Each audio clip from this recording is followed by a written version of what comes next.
Pansuri ini kan jauh sebelum Melayu dalam arti luas menggunakan bahasa Melayu sudah menggunakan bahasa Melayu sebagai bahasa.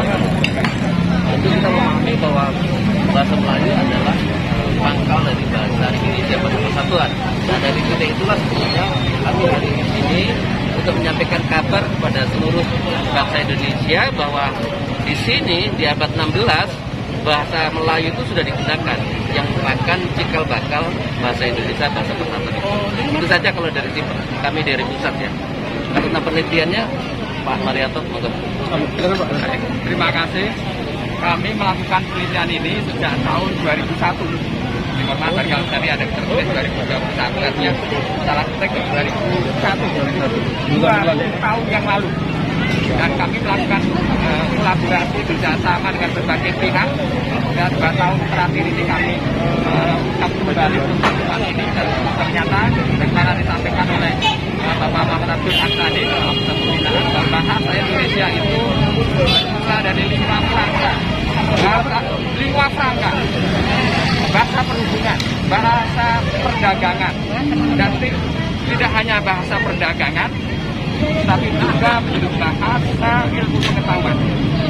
Nah, perkembangan ini merupakan perkembangan dari peradaban kita, sehingga bahasa menjadi bahasa perhubungan, 5 kerangka, bahasa perdagangan, kemudian bahasa ilmu pengetahuan, dan salah satu tonggak ilmu pengetahuan dalam dunia sastra jadi akui di dunia internasional dari berbagai kalangan ahli bahasa, ahli sastra, bahwa Angsa Pansuri ini merupakan perintis pemula pemodernan bahasa Melayu ketika itu menjadi bahasa pengetahuan. Dan kita sekarang terus menumbuhkan, mengembangkan, dan memetik hasilnya jadi bahasa persatuan Indonesia. Dan ini mungkin tadi Pak Kapus sampaikan, mungkin mengabarkan kepada masyarakat Tapanuli Tengah terutama, agar masyarakat Tapanuli Tengah merasa bangga.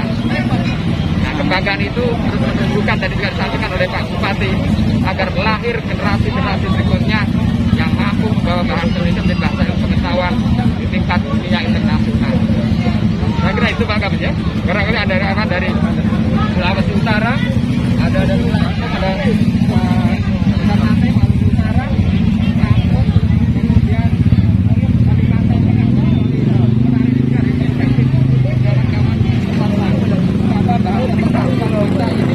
mengikat kebinekaan. Dan kalau kita bicara kebinekaan itu persis nyata empiris ada di Gabarus ini, mengingat dulu interaksi berbagai suku bangsa yang ada di sini, dan ini akan menjadi miniatur Indonesia secara keseluruhan. Silakan. Mungkin dengan Pak Marianto, kira-kira apa yang bisa kita klaim bahwa memang hasil karya daripada Pansuri ini merupakan adalah yang pertama sekali. Apa kira-kira yang bisa mendasari? Tentu penelusuran kami adalah penelusuran dari sisi kepustakaan yang sudah ada di sini. Tadi saya membawa buku. Kalau tidak percaya baca buku ini begitu. Jadi kami tidak klaim begitu saja. Jadi kami terus meneliti, dan penelitian ini pada transdisipliner, artinya tidak hanya dari sisi ilmu kebahasaan atau kesastraan, tapi arkeologi dan lain-lain yang juga mendukung hal yang sama. Apakah dengan daerah-daerah lain katakanlah itu bisa mereka juga menerima, karena mereka juga mengklaim? Ya, jadi begini, kita menganggap bahwa titik-titik pertumbuhan bahasa Melayu menjadi bahasa itu di mana-mana. Akan tapi salah satu titik yang menunjukkan bahwa ini pembibitan awal itu ada di Bali. Kita tidak mengabaikan kebenaran bahwa ada di Pasai, di Aceh, kemudian juga ada di pesisir timur, sampai ke sana Ternate. Kami mohon juga pada itu dari Ternate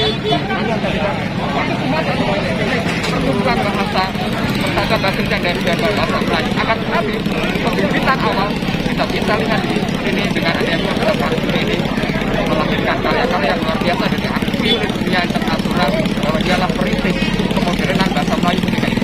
Sudah berani kita untuk mengklaim bahwa titik awalnya itu bahasa Indonesia atau Melayu itu dari Barus ini, Pak?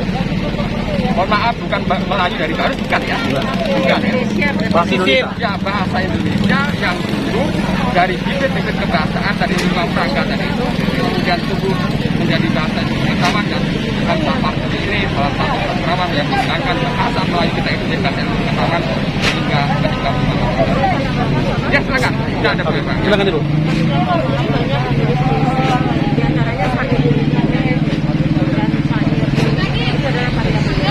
Yang sudah menggunakan bahasa Indonesia ketika itu. Yang beberapa kalangan menganggap itu bahasa Melayu. Jelas bahasa itu ada di baris dan suku. Makanya kalau dikatakan bahwa pembibitan itu berawal dari sini adalah karena karya puisi dari Hamzah Al-Mansuri. Salah satunya apa itu? Saya tulisin aja. Ya Bapak silakan membaca di beberapa media sosial tentang apa saja karya Hamzah Al-Mansuri. Jadi puisi pertama yang berbahasa Indonesia, yang Indonesia modern itu adalah Hamzah Al-Mansuri melalui karya puisi. Beliau hanya menulis puisi saja. Ya, boleh saya tambahkan? Mungkin kami tambahkan bahwa mengapa Hamzah Mansuri harus berbagai catatan yang namanya Mansuri itu merujuk pada lokasi di Garut. Ya, barangkali ada yang tidak setuju, tapi yang setuju lebih banyak. Pansur Garut itu merujuk pada lokasi yang adalah ucapan orang Arab untuk mengatakan barus gitu. Orang Arab dengan lidahnya tidak bisa B. Jadi beliau para pedagang Arab tadi menyebut konsur. Itu merujuk ke daerah baru. Dan lagi mau izin Pak Kapus, kita melakukan kegiatan ini dalam rangka program besar pemajuan bahasa dan sastra tentang bahasa Indonesia menjadi bahasa internasionalnya nanti. Nah, ketika kita ingin majukan, tentu kebijakannya harus kuat. Nah, misalnya dari penggunaannya di wilayah NKRI ini dan kami sedang dari pemerintah Sumatera Utara yang kami juga selalu berkoordinasi, beraudiensi, bersinergi dengan pemerintah daerah. Kami ingin mengusulkan kepada pemerintah pusat agar Kongres Bahasa Indonesia yang ke-12 ke depan tahun 2023 mohon dukungan agar digelar kembali di Sumatera Utara sebagaimana Kongres yang kedua tahun 1954 atau yang pertama setelah NKRI lahir ini, Kongres Bahasa Persatuan dibawa ke Sumatera Utara. Dan di situ ada alasan yang sangat menarik. Di Sumatera Utara inilah tempat pemakaian bahasa Indonesia dalam kehidupan sehari-hari untuk menjembatani perbedaan-perbedaan tadi sebagaimana lingua franca yang ada di bawah situ. Dan karena itu nanti kami ingin mengusulkan pada pemerintah pusat dan pemerintah daerah dan kami sudah melakukan diskusi tadi di tingkat provinsi agar kiranya nanti pemerintah pusat melalui Bapak Kepala Pembinaan menyampaikan usaha kami kepada pemerintah pusat dan badan bahasa agar kongres ke depan disegarkan kembali di Sumatera Utara dan salah satu fokusnya adalah di Garut. Mungkin yang bisa disampaikan juga Pak kepada masyarakat kira-kira melalui dengan adanya kegiatan pada hari ini apa mau disampaikan kepada masyarakat? Khususnya masyarakat Indonesia. Ya tentu bahasa Indonesia ada bahasa persatuan, bahasa yang mempersatukan manusia yang diciptakan oleh Tuhan Yang Maha Esa itu berbeda-beda, bahasa yang mempersatukan pendidikan kita dan menjadi kata ketunggal-ikaan. Dan kita memberikan kata yang penting ini bahwa pendidikan Indonesia itu adalah bahasa Indonesia. Karena itu kita terus kembangkan, kita bina masyarakatnya. Bahasa Indonesia diutamakan, bahasa daerah dilestarikan, dan bahasa asing yang barangkali banyak. Ya, kalau kita mengambil momen Sumpah Pemuda, jadi kita tidak perlu lagi ribut bahasa Melayu itu bahasa Melayu yang mana. Karena tidak ada studi ilmiah yang mengatakan bahasa Sumpah Pemuda itu bahasa dari daerah mana, itu tidak ada. Dan kenyataannya memang semua pemuda yang hadir pada kongres itu menguasai bahasa Melayu. Padahal di sana ada Jeng Java, Jeng Ambon, artinya semua daerah itu bahkan sampai sekarang kalau kita cek di sana ada Melayu Ambon, Melayu Larantuka, Melayu Papua, Melayu Manado, Melayu Makassar, artinya sampai wilayah timur pun Melayu itu sudah tersebar. Jadi pemuda yang hadir itu kan mewakili daerah masing-masing dan Melayu sudah tersebar. Sehingga ketika diangkat menjadi bahasa Indonesia, tidak perlu lagi diklaim bahasa Melayu yang mana, tidak perlu. Ya Melayu yang sudah tersebar itu. Saya kira itu lebih bijaksana. Itu saja. Berarti hampir beberapa daerah itu hampir setuju Pak ya bahwa memang pembibitan itu berasal dari baru sini Pak. Ya kalau soal sudah tidak ini kan masyarakat ini kan temuan ilmiah. Iya, iya. Temuan ilmiah bukan temuan yang lain, ada fakta, ada data, ada informasi yang tersusun secara sistematis. Artinya secara sistematis bisa diulang, bisa dilihat kembali. Kemudian ada fakta-fakta tertentu yang terus kita gunakan untuk menggali ini, silakan digali terus. Kemudian ada verifikasi, ada pencocokan kebenaran.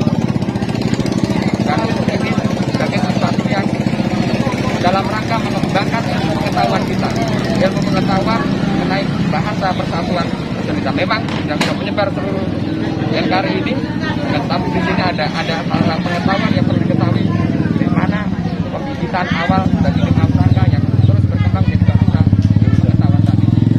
Saya kira itu Pak, sampai kesempatan ini dan kembali pada Dinas Pendidikan, kami terima kasih peran kami dengan Dinas Pendidikan dan kita penting di sini dan kami dan Pak Kapus agar insan tenaga pendidikan bisa menerapkan kepada anak-anak kita Pak Hadis Walidin juga menjadi kebanggaan bersama dan harapan Pak Bupati tadi lahir sastrawan di Kamsapar dari pusat pendidikan.